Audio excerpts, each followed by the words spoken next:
Morning voice എന്ന അനുഗ്രഹീത പ്രോഗ്രാമിലേക്ക് ഏവർക്കും സ്വാഗതം. ദൈവനാമമഹത്വത്തിനായി ഒരു ഗാനം നമുക്കിപ്പോൾ ശ്രവിക്കാം. ഓ സൃഷ്ടാവേ,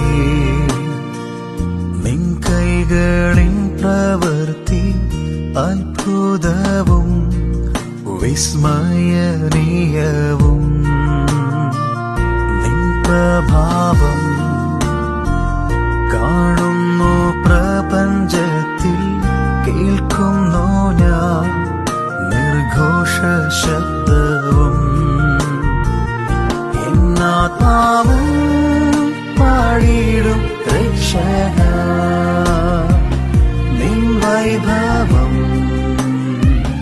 അത്യഗാധം. എന്നാത്മാവും പാടിടും രക്ഷക, നിൻ വൈഭവം അത്യഗാധം.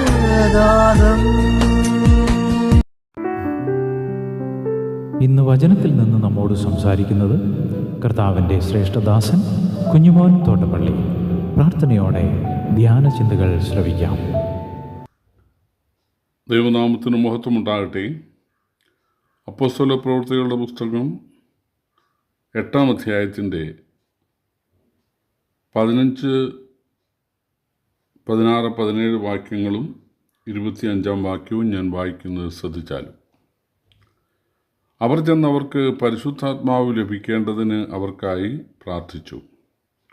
അന്നുവരെ അവരിൽ ആരുടെ മേലും ആത്മാവ് വന്നിരുന്നില്ല. അവർ കർത്താവായ യേശുവിൻ്റെ നാമത്തിൽ സ്നാനം ഏറ്റിരുന്നതേയുള്ളൂ. അവർ അവരുടെ മേൽ കൈവച്ചപ്പോൾ അവർക്ക് പരിശുദ്ധാത്മാവ് ലഭിച്ചു. അവർ കർത്താവിൻ്റെ വചനം സാക്ഷീകരിച്ച് പ്രസംഗിച്ച ശേഷം ശമര്യക്കാരുടെ അനേക ഗ്രാമങ്ങളിൽ സുവിശേഷം അറിയിച്ചുകൊണ്ട് യെരുശലേമിലേക്ക് മടങ്ങിപ്പോയി.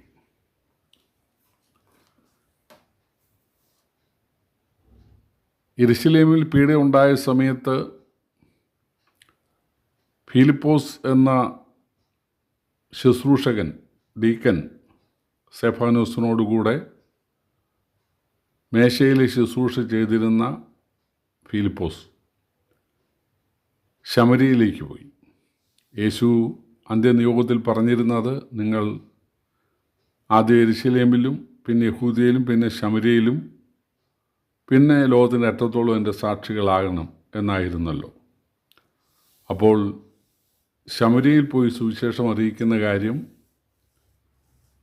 ഫിലിപ്പോസ് ഏറ്റെടുത്തു. സാധാരണ ആഢ്യന്മാരായ യഹൂദന്മാർ ശമര്യയിലേക്ക് പോകാറില്ല. അവിടെ ഭക്ഷണം കഴിക്കാറും അവരോട് വെള്ളം വാങ്ങിച്ചു കുടിക്കാറുമില്ല. പക്ഷേ ഫിലിപ്പോസ് വ്യത്യസ്തനായിരുന്നു. അദ്ദേഹം അതിന് തയ്യാറായി.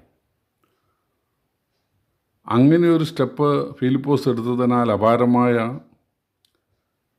ദൈവകൃപ അല്ലെങ്കിൽ കൃപാവരങ്ങൾ ഫിലിപ്പോസിന് നൽകപ്പെട്ടു. പല അപ്പോസ്തലന്മാർക്കും എന്തൊക്കെ കൃപാവരങ്ങളാണ് ലഭിച്ചതെന്നോ അവരെങ്ങനെ ഉപയോഗപ്പെട്ടുവെന്നോ അപ്പോസ്തല പ്രവൃത്തിയിൽ എഴുതിയിട്ടില്ല. പക്ഷേ ഈ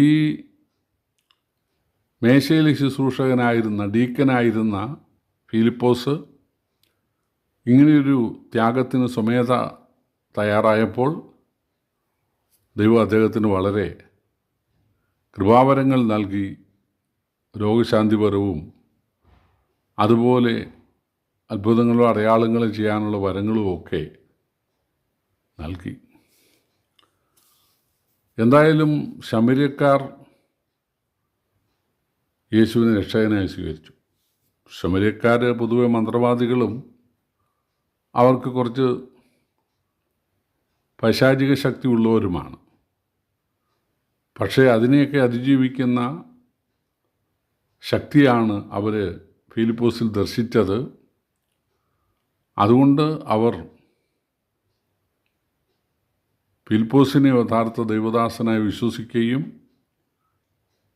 ഫിലിപ്പോസിനെ അയച്ച യേശുക്രിസ്തുവിനെ ദൈവമായിട്ട് അംഗീകരിക്കുകയും യേശു കൽപ്പിച്ച സ്നാനത്തിന് തയ്യാറാകുകയും അങ്ങനെ ഒരു സഭ ശമരിയയിൽ ഉണ്ടാകാൻ ഇടയാകുകയും ചെയ്തു.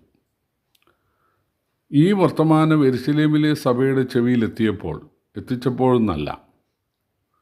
ചില ആളുകൾ ഏതെങ്കിലും ഒരു സ്ഥലത്ത് പ്രവർത്തനത്തിന് പോകുന്നതിന് മുമ്പ് തന്നെ അവർ പിന്നണികൾ ഒരുക്കുകയാണ്. പിന്നെ അവിടെ ചെന്നിട്ടുള്ള പ്രവർത്തനങ്ങൾ എല്ലാം ഒരു ട്രാക്റ്റ് കൊടുക്കുന്നതായാലും ഒരു വീട് സന്ദർശിക്കുന്നതായാലും ഒരു പരസ്യവും നടത്തുന്നതായാലും എല്ലാം സകല വാർത്താ മാധ്യമങ്ങളിലും അവരറിയിക്കുകയാണ്. ആരെങ്കിലുമൊക്കെ അനുഭവം പ്രകടിപ്പിക്കുകയോ അല്ലെങ്കിൽ യേശുവിനെ കൈക്കൊണ്ട് സ്നാനപ്പെടുകയോ ചെയ്താൽ അതൊക്കെ വലിയ വാർത്തയായിട്ട് മാറും. പക്ഷേ ഇവിടെ ഈ വർത്തമാനം യെരുശലേമിലെ സഭയുടെ ചെവിയിൽ എത്തിയപ്പോൾ എന്നാണ്, അല്ലാതെ എത്തിച്ചപ്പോൾ എന്നല്ല. അപ്പോൾ യെരുശലേമിലെ സഭ പത്രോസിനോടും യോഹന്നാനോടും പറഞ്ഞു, നിങ്ങൾ ഫിലിപ്പോസിനെ ഹെൽപ്പ് ചെയ്യാൻ പോകണം. ചില ആൾ പറയുന്നത് സഭയുടെ ഹെഡ് പത്രോസ് ആയിരുന്നു. പത്രോസ് ഒരു സിംഹാസനമൊക്കെ ഇട്ട് ആരൊക്കെ എങ്ങോട്ട് പോകണം എന്ന് ഡയറക്റ്റ് ചെയ്യുന്ന ഡയറക്ടറായിരുന്നു എന്നൊക്കെയാണ്. പക്ഷേ മറ്റപ്പോസ്തലന്മാരും സഭയും പറഞ്ഞു ആ സ്ഥലത്തേക്ക് പത്രോസ് യോഹന്നാനും കൂടെ പോകുന്നത് നന്നായിരിക്കും എന്ന് പറഞ്ഞു. അവരതിന് തയ്യാറായി. സഹോദരന്മാർ പറഞ്ഞ, അല്ലെങ്കിൽ യെരുശലേമിലെ സഭ പറഞ്ഞ കാര്യം സമ്മതിച്ചുകൊണ്ട് അംഗീകരിച്ചുകൊണ്ട് പത്രോസ് യോഹന്നാനും ശമരിയയിലേക്ക് പോവുകയാണ്. അവരെന്തിനാണ് പോയത്? അവർ ഫിലിപ്പോസ് പ്രവർത്തിച്ച ആ സഭയെ ഉത്സാഹിപ്പിക്കാനും പിന്നെ ശമര്യക്കാരുടെ മറ്റ് ഗ്രാമങ്ങളിൽ സുവിശേഷം അറിയിക്കാനുമാണ്. അതാണ് നമ്മൾ 25-ാം വാക്യത്തിൽ വായിച്ച്, അവർ കർത്താവിൻ്റെ വചനം സാക്ഷീകരിച്ച് പ്രസംഗിച്ച ശേഷം ശമര്യക്കാരുടെ അനേക ഗ്രാമങ്ങളിൽ സുവിശേഷം അറിയിച്ചുകൊണ്ട് യെരുശലേമിലേക്ക് മടങ്ങിപ്പോയി. അപ്പോൾ അവർ വന്നത് ഈ ശമര്യയിൽ സ്നാനപ്പെട്ട വിശ്വാസികൾക്ക് കൃപാവരം നൽകാൻ വേണ്ടി പ്രാർത്ഥിക്കാൻ മാത്രമല്ല, അവരെ പ്രോത്സാഹിപ്പിക്കണം. 2, കർത്താവ് അവർക്ക് ഏൽപ്പിച്ച വലിയ നിയോഗം ആദ്യ യെരുശലേമിൽ, യഹൂദയിൽ, പിന്നെ ശമര്യയിൽ. അപ്പോൾ അതിലൊരു പങ്ക് വഹിക്കാൻ കൂടെയാണ് അവർ വന്നത്. എന്തായാലും നാം ഇവിടെ വായിച്ചത് പത്രോസ് യോഹന്നാനും അവർക്ക് പരിശുദ്ധാത്മാവ് ലഭിക്കേണ്ടതിനായിട്ട് പ്രാർത്ഥിച്ചു. പരിശുദ്ധാത്മാവ് ലഭിക്കുക എന്ന് പറഞ്ഞാൽ അവർക്ക് പിതാവും പുത്രനും മാത്രമേ ലഭിച്ചിരുന്നുള്ളൂ എന്നല്ല. അന്ന് വരെ ആരുടെ മേലും ആത്മാവ് വന്നിരുന്നില്ലെന്ന് താഴെ എഴുതിയിട്ടുണ്ട്. അപ്പോൾ അവരുടെ മേൽ പരിശുദ്ധാത്മാവ് വരിക എന്ന് പറയുന്നത് കൃപാവരത്തിൻ്റെ കാര്യമാണ്. ദൈവം പരിശുദ്ധാത്മാവിനെ വാഗ്ദാനം ചെയ്തത് 2 ആസ്പെക്റ്റുകളായിട്ട് പഴയ നിയമത്തിൽ എഴുതിയിട്ടുണ്ട്. എഹെസ്കേൽ പ്രവചനം 36-ന്റെ 25, 26, 27 വാക്യങ്ങളിൽ ഈ കാലം കഴിഞ്ഞ ശേഷം ഞാൻ ഇസ്രായേലിനോട് ചെയ്യാൻ പോകുന്ന നിയമം ഇതാണ്: ഞാൻ എൻ്റെ ആത്മാവിനെ അവരുടെ ഉള്ളിലാക്കി എൻ്റെ ചട്ടങ്ങളിൽ അവരെ നടക്കുമാറാക്കും, കല്ലായ ഹൃദയം മാറ്റി മാംസളമായ ഹൃദയം നൽകും. അതൊക്കെയാണ് എഹെസ്കേലിൽ എഴുതിയിട്ടുള്ളത്, ആത്മാവിനെ ഉള്ളിലാക്കുമെന്നാണ്. എന്നാൽ യോവേൽ പ്രവചനത്തിൽ എഴുതിയിട്ടുള്ളത് സകല ജഡത്തിൻ്റെ മേലും, അതായത് വിശ്വസിക്കുന്ന യഹൂദൻ്റെ മേലും വിശ്വസിക്കുന്ന പ്രജാതിയുടെ മേലും എൻ്റെ ആത്മാവിനെ പകരും. എഹെസ്കേലിൽ ഉള്ളിൽ പരിശുദ്ധാത്മാവിനെ നൽകിയ ആത്മീയ ജീവിതത്തിന് പ്രാപ്തരാക്കുമെന്നാണെങ്കിൽ, യോവേലിൽ മേൽ ആത്മാവ് വന്ന് ശുശ്രൂഷ ചെയ്യാൻ, പ്രവചിക്കാനും ദർശനം കാണാനും സ്വപ്നങ്ങൾ കാണാൻ, അതൊക്കെ കൃപാവരമാണ്, അതിന് പ്രാപ്തരാക്കുമെന്നാണ്. അപ്പോൾ ഇവിടെ ഫിലിപ്പോസ് ചെന്ന് സുവിശേഷം അറിയിച്ച് സ്നാനപ്പെട്ട ആ ശമര്യയിലെ ആളുകളിലേക്ക് പിതാവും പുത്രനും പരിശുദ്ധാത്മാവും വന്നിട്ടുണ്ട്. അല്ലെങ്കിൽ പരിശുദ്ധാത്മാവ് അവരുടെ ഉള്ളിൽ വന്നിട്ടുണ്ട്. പക്ഷേ കൃപാവരങ്ങൾ വെളിപ്പെട്ടില്ല, കൃപാവരങ്ങൾ ലഭിച്ചില്ല. അതിൻ്റെ ആവശ്യമില്ല. ഫിലിപ്പോസ് അവിടെയുണ്ട്. ഇപ്പോൾ കാര്യങ്ങളെല്ലാം ചെയ്യാൻ ഫിലിപ്പോസ് ഉണ്ട്. കൃപാവരങ്ങൾ, അതായത് സഭയിൽ അപ്പോസ്തലൻ, പ്രവാചകൻ, സുവിശേഷകൻ, ഇടയൻ, ഉപദേഷ്ടാവ്, ഇതെല്ലാം കൃപാവരങ്ങളാണ്, കൃപാവര സ്ഥാനങ്ങളാണ്. അതിൽ അപ്പോസ്തലനും പ്രവാചകനും സഭയുടെ അടിസ്ഥാന പണിക്കുള്ളവരാണ്, അല്ലെങ്കിൽ ദൈവവചന രേഖയാക്കി, പുതിയ നിയമ രേഖയാക്കി കിട്ടാൻ വേണ്ടി ദൈവം ഉദ്ദേശിച്ചവരാണ്. പിന്നെയുള്ളത് സുവിശേഷകൻ, ഇടയൻ, ഉപദേഷ്ടാവാണ്. അപ്പം ഇപ്പോൾ തൽക്കാലം ഫിലിപ്പോസ് അവിടെ ഉള്ളത് കൊണ്ട് ഇടയനായിട്ട് ആരും വർക്ക് ചെയ്യേണ്ട, സുവിശേഷകനായിട്ടും വേണ്ട, ഉപദേഷ്ടാവായിട്ടും വേണ്ട. പിന്നെ അക്കാലത്ത് അന്യഭാഷയുണ്ട്, അതിൻ്റെ വ്യാഖ്യാനമുണ്ട്, പ്രവചനമുണ്ട്, രോഗശാന്തിപരമുണ്ട്. ഇതൊക്കെ ഫിലിപ്പോസിലൂടെ അക്കാലത്ത് അവിടെ നടക്കുന്നുണ്ട്. എന്നാൽ ഫിലിപ്പോസും പത്രോസും യോഹന്നാനും യെരുശലേമിലേക്ക് തിരിച്ചു പോരുകയാണ്. ആ സഭയുണ്ടാകാൻ കാരണക്കാരനായ ഫിലിപ്പോസും യെരുശലേമിൽ നിന്ന് ഈ വാർത്തയറിഞ്ഞ് വന്ന പത്രോസും യോഹന്നാനും ഒരു 3 പേരും കൂടെ തിരിച്ചു പോരുകയാണ്. ഫിലിപ്പോസിനെ കൊണ്ട് കർത്താവ് ഇനി ഉദ്ദേശിക്കുന്നത് ഷണ്ണനെ സ്ഥാനപ്പെടുത്താനാണ്, മന്ത്രിയെ സ്ഥാനപ്പെടുത്താനാണ്.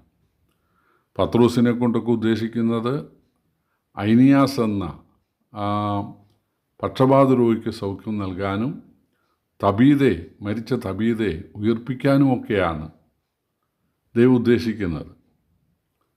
അപ്പോൾ അവർ 3 പേരും യെരുശലേമിലേക്ക് തിരികെ പോരുകയാണ്. അപ്പോൾ ശമരിയ സഭയുടെ ശുശ്രൂഷകൾ, അകത്തെയും പുറത്തെയും ശുശ്രൂഷകൾ അവർ തന്നെ ചെയ്യണം. അതിന് കൃപാവരങ്ങൾ വെളിപ്പെടണം. അതിനാണ് അവർ പ്രാർത്ഥിച്ചത്. ആത്മാവ് ലഭിക്കേണ്ടതിന് എന്ന് പറഞ്ഞാൽ ആത്മാവ് മേൽ വരേണ്ടതിന്, അല്ലെങ്കിൽ ആത്മാവിൻ്റെ കൃപാവരം ലഭിക്കേണ്ടതിനായിട്ട് അവർ പ്രാർത്ഥിച്ചു. അപ്പോൾ കൃപാവരങ്ങൾ തീർച്ചയായിട്ടും വെളിപ്പെട്ടു. സഭായോഗങ്ങളിൽ ചിലർ അന്യഭാഷയിൽ സംസാരിച്ചു, വേറെ ചിലർ അതിൻ്റെ വ്യാഖ്യാനങ്ങൾ പറഞ്ഞു, വേറെ ചിലർ പ്രവചിച്ചു. എന്തൊക്കെ കൃപാവരങ്ങളാണ് ലഭിച്ചതെന്ന് 8-ാം അധ്യായത്തിൽ എഴുതിയിട്ടില്ല. പക്ഷേ മറ്റ് സ്ഥലങ്ങളിൽ 10-ാം അധ്യായത്തിലും 19-ാം അധ്യായത്തിലും ഒക്കെ അന്യഭാഷയുടെ കാര്യവും പ്രവചനത്തിൻ്റെ കാര്യവും ഒക്കെ കാണുന്നത് കൊണ്ട് ഇവിടെയും അങ്ങനെ തന്നെ സംഭവിച്ച് കാണും. 1-ാം നൂറ്റാണ്ടിൽ അതുണ്ടായിരുന്നല്ലോ. അപ്പോസ്തലന്മാർ കൈവച്ച് അവരെ സഭയ്ക്ക് ബോധ്യമാക്കി അവരെ ശുശ്രൂഷ ഏൽപ്പിച്ചു. കൈവച്ചപ്പോൾ കൃപാവരം വെളിപ്പെട്ടു എന്നല്ല, കൃപാവരം ദൈവം നൽകിയ ആളുകളെ കൈവച്ച് സഭയ്ക്ക് ബോധ്യപ്പെടുത്തി, അല്ലെങ്കിൽ അവരെ അധികാരപ്പെടുത്തി. ഇനി അവർ വേണം ഈ സഭയുടെ കാര്യങ്ങൾ ചെയ്യാൻ.